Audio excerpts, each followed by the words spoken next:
কি খবর বন্ধু? বীজগণিতের মান নির্ণয়ের ভয় আর নয়।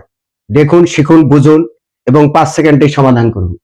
এই ধরনের অঙ্ক বরাবরে এ স্কোয়ার প্লাস বি স্কোয়ারের মান চাবে, আর মান দেওয়া থাকবে হয় প্লাসের মান দেওয়া থাকবে না অথবা মাইনাসের মান দেওয়া থাকবে। আমরা করব কি, এম স্কোয়ার প্লাস মাইনাস 2। এই এমটা কি, এমটা হলো মান। এখানে মান কত দেওয়া আছে? 3 দেওয়া আছে। আমরা 3-এর উপর দেবো হলো স্কোয়ার। আর এখানে মান কত দেওয়া আছে? 4 দেওয়া আছে। আমরা 4-এর উপর দেবো হলো স্কোয়ার। আর এখানে যদি প্লাস থাকে তাহলে মাইনাস দেবো হলো 2। আর এখানে মাইনাস আছে, আমরা প্লাস দেবো হলো 2। তার মানে এখানে কত? 3-3 9, 9 থেকে যদি 2 বাদ দেই তাহলে হলো 7।